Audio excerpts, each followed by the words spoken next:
Hola, ¿qué tal, gente? Muy buenos días, ¿cómo les va? Bienvenidos a la radio.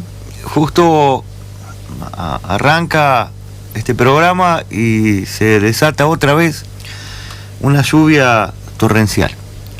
En el transcurso de la mañana vamos a estar informando sobre el registro de agua caída y sobre la situación del río. Lo vamos a estar compartiendo con Nani. Análisis de apertura como acostumbramos. Desde hace 13 años. Arrancamos en noviembre de 2007. Estamos próximos a cumplir 13 años sin ininterrupciones en el aire de los sábados de imagen. La visita de Alberto Fernández, que se concretó el jueves, tiene un valor histórico para una comunidad pequeña como la nuestra. Tiene un aspecto afectivo de variada interpretación y también nos permite hacer una lectura sobre los cambios que se están instrumentando en el país en el aspecto político, económico, social y cultural desde diciembre del año pasado. Este valor histórico de la visita de un presidente de la nación registra solo 4 antecedentes. Hablo de la llegada de presidentes en ejercicio de la función pública, porque antes de ser presidente o después vinieron muchos, pero ejerciendo efectivamente el mandato solo 5, con lo de Alberto Fernández del jueves. A saber, en 1939, el 5 de noviembre, el presidente Roberto Marcelino Ortiz hizo una parada en Villalía. Venía en ferrocarril, iba hacia Córdoba, paró en la estación y fue recibido por una buena cantidad de vecinos. Ustedes me dirán que muchos, inclusive de los que andan en política, ni siquiera saben que hubo un presidente que se llamó Roberto Marcelino Ortiz, y mucho menos van a saber que estuvo en San Antonio de Areco. A Villalía uno lo considera como San Antonio de Areco. Después, en 1949, también en noviembre, estuvo el general Juan Domingo Perón en un acto muy concurrido que tuvo lugar al pie del puente de la Ruta Nacional número 8. Muchos historiadores y muchos dirigentes políticos también olvidan el hecho. Lo que sí se acuerdan y lo que sí tienen muy claro es la visita de el general Roberto Marcelo Levingston de la Revolución Argentina, que llegó en noviembre de 1970. Parece ser que noviembre era el mes predilecto para la visita de estos mandatarios. Levingston era presidente de un gobierno militar de facto que se llamaba la Revolución Argentina, y hubo una gran ceremonia para recibirlo con todos los honores, porque encima llegó para el día central de los festejos de la tradición, y en ese año 70 fue como una bisagra para la fiesta.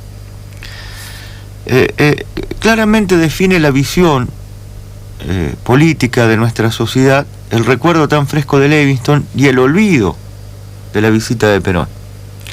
En 2012 también estuvo un presidente, una presidenta, como se dice ahora, Cristina Fernández de Kirchner. Fue en abril y estuvo en Villalía inaugurando el edificio de la escuela secundaria. Muchos también parecen olvidarse de ese hecho. Más allá de este valor histórico y de lo afectivo, de lo pasional, que fue de manera interesante repasar las redes sociales o escuchar el comentario de los vecinos, como fueron aislando a una mayoría muy dura que hasta propuso salir de manera violenta a recibir al presidente, y como vecinos que están lejos del peronismo, porque acá la verdad nos conocemos todos, fueron reduciendo a esas expresiones a minoritarias. Y ahora sí, lo más valioso que me parece que podemos rescatar de este jueves soleado, es en términos de la política tradicional. Uno es de una generación, si se quiere, intermedia, y todavía se maneja con los moldes de la política tradicional, de la comunicación y de la política tradicional. A ver, ¿qué se puede subrayar de lo que aconteció el jueves y que refleja con nitidez algunos de los cambios que se están produciendo en la República Argentina desde diciembre de 2019? Punto 1. El Estado Nacional invirtió 230 millones de pesos en la construcción de un complejo de 92 viviendas. Ahí en una zona de mucha historia popular, como son las inmediaciones de la estación del ferrocarril. En este tiempo, el gobierno de Alberto Fernández modificó los criterios de actualización de los créditos que otorga el banco hipotecario para financiar esa inversión que hizo el Estado Nacional. Se la cobra a los adjudicatarios. Se salió del modelo UVA. Hay un montón de argentinos prisioneros de ese sistema de actualización de créditos que tenían que ver con la evolución de la inflación y del precio del dólar, y lo reemplazó por una línea de créditos que se llama Hogar, cuya actualización tiene que ver con la variación de los salarios. Y es un cambio muy importante, porque se saca a los créditos de la valorización financiera y se lo pone al servicio, en este caso puntual de esta línea, de la adquisición de viviendas. O sea que con esta modalidad las cuotas se pueden pagar. La presencia de la ministra de Hábitat, María Eugenia Bielsa, y de la titular nacional de ANSES, Fernanda Raberta, en una especie de construcción semiótica, es una palabra un poco en desuso ahora, se las reemplaza por otras más modernas, pero digo, la construcción de la imagen, lo que se quiere transmitir simplemente con la imagen. Junto al presidente, la presencia de Bielsa y de Raberta, manifiesta que el gobierno de Fernández pone el acento de su gestión en el acceso a la vivienda y de los fondos que dispone ANSES como herramienta fundamental para la financiación de estos planes de viviendas o de compras de terrenos en distintas modalidades.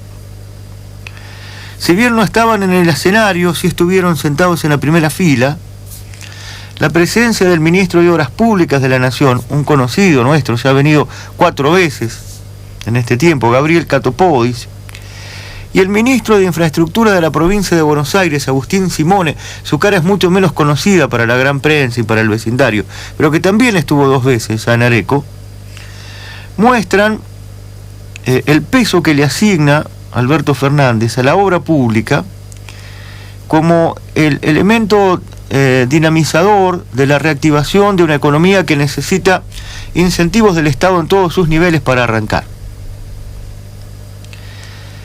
El rol protagónico que tuvo el gobernador de la provincia, Axel Kicillof, también grafica el trabajo mancomunado que están haciendo nación y provincia en este nuevo proceso histórico, político, que se va conformando, que va tomando forma. Y también pudimos observar la visión federal con que encara la cosa el presidente Alberto Fernández, porque simultáneamente que se lo hacía en San Antonio de Areco de manera presencial, a través de comunicación vía teleconferencia, se entregaron viviendas y participaron del acto gobernadores y autoridades de distintos distritos de las provincias de Misiones, Mendoza, La Rioja y Santiago del Estero. Esa es la característica federal, provincia de Buenos Aires, donde estaba aquí Alberto. La visión federal, que es un cambio sustancial con respecto al centralismo porteño del gobierno de Mauricio Macri. Bueno, todo lo que yo les fue contando hasta ahora es un cambio como de el día a la noche, en apenas un puñado de meses.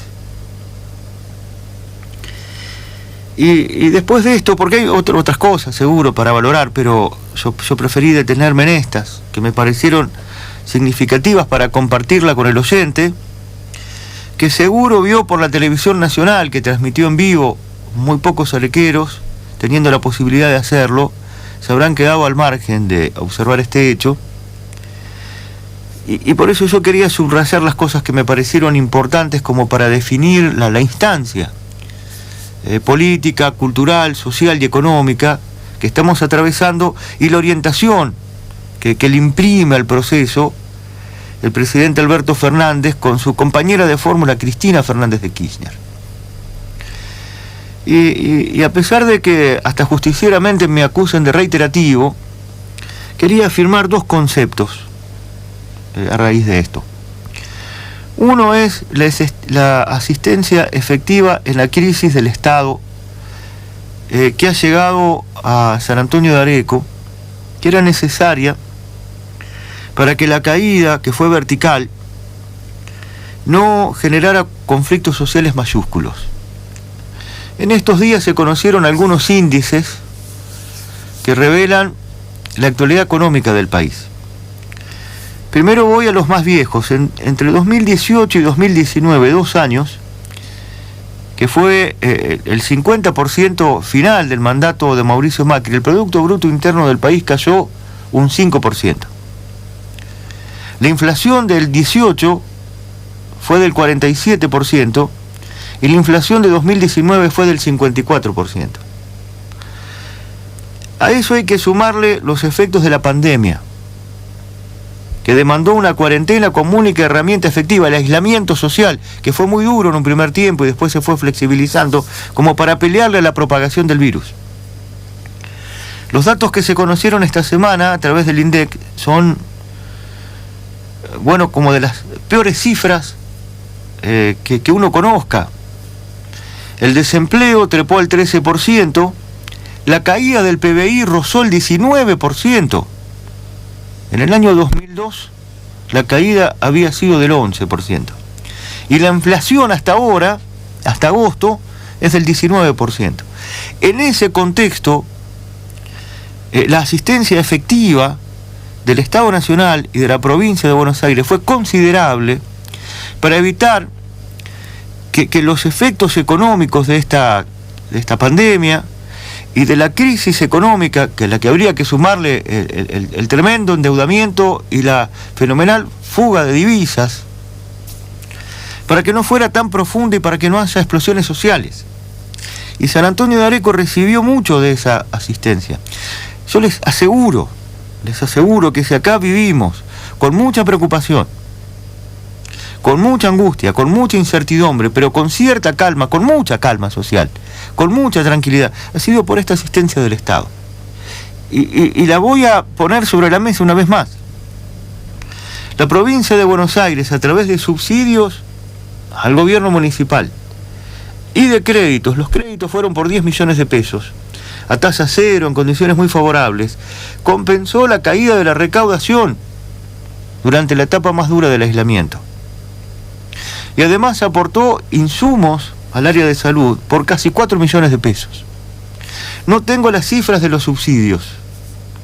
No hay publicación de manera oficial del municipio de esa asistencia económica que llegó de la provincia de Buenos Aires. Y desde la Nación, que se canalizaron sobre todo ANSES, bien el rol que cumple ANSES, lo nombramos en la financiación de la construcción de las 92 viviendas, por más de 200 millones de pesos. Y ve ahora, en esta crisis, en este contexto que les conté, a través del ATP a las empresas, que es el pago de una parte de los salarios de los trabajadores, a través del IFE, el Fondo Familiar de Emergencia, a través del bono de salud, a través de bonos que se le entregaron a los jubilados, a través del refuerzo de la asignación universal por hijo y otros programas, ha invertido desde abril a julio en San Antonio de Areco más de 170 millones de pesos que se volcaron a la economía, que evitaron, entre lo que aportó provincia y lo que aportó Nación, más la tarjeta alimentaria, de Nación, que se había comenzado a poner en funcionamiento antes de la pandemia. Que ahí no tengo las cifras, y estos 170 millones se convertirían en más plata, que fueron los que evitan la explosión social y son los que permiten que San Antonio de Areco atraviese esta crisis con calma. Una crisis cuyos macronúmeros de la economía son más oscuros, son más tremendos que los de 2001-2002. Y el otro punto en el cual quería ser reiterativo también, no importa que justificadamente me achaquen eso, es que con la entrega de estas viviendas, en estos días se entrega un total de 47, posteriormente cuando todos los adjudicatarios completen los trámites, inclusive ante el banco hipotecario, se completará la entrega y al final habrá un sorteo de 10 casas que han quedado sin adjudicatarios, pero se va a completar en el transcurso del año. El actual senador de Urañona, Paco, completa parte de lo que le había quedado pendiente de sus 8 años de gestión como intendente, porque ¿dónde arranca esta historia? Al comienzo de la gestión de Paco, en 2012, el gobierno de Cristina Fernández de Kirchner lanza los programas Procrear. Y enseguida Paco gestiona que se construya este barrio, pero también gestiona que esos terrenos fiscales se pongan a disposición para la construcción. Eso arranca en 2012, aunque la construcción efectiva de las viviendas comenzaran en 2014.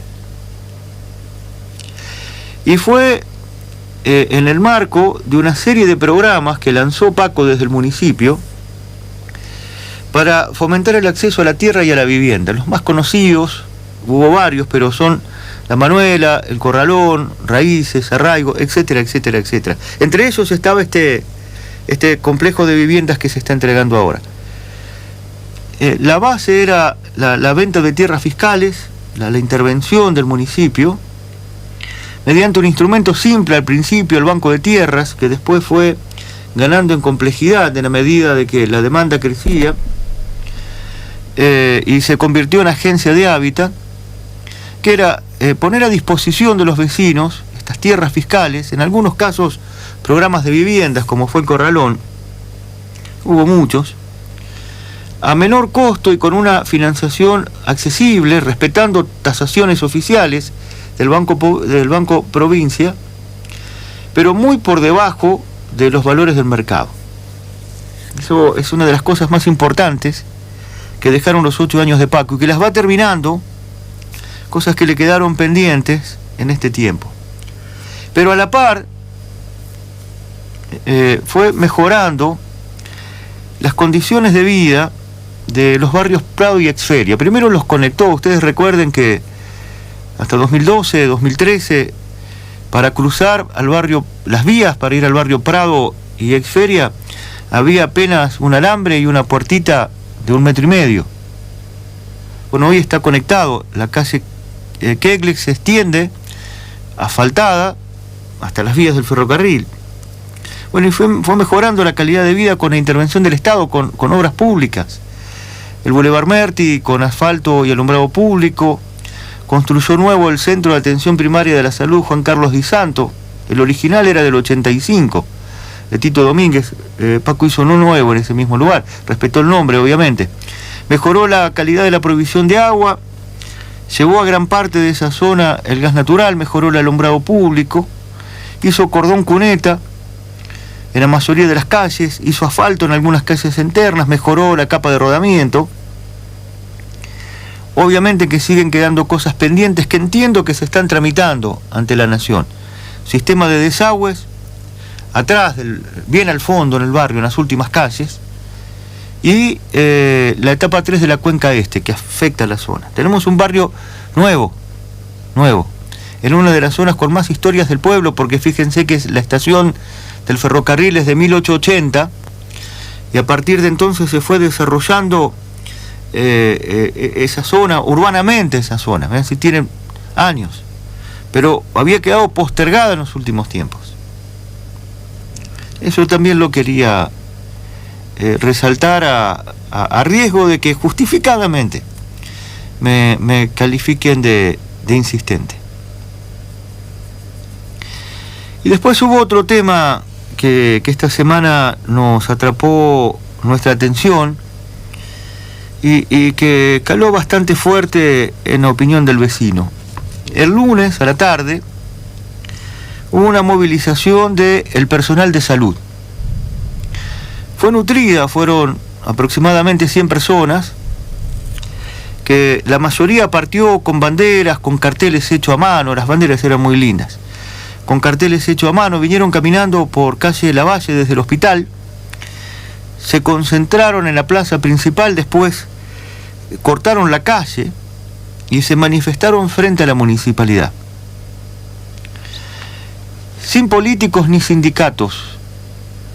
Era una de las de los eslogan de la movilización. Y se llaman trabajadores de la salud autoconvocados.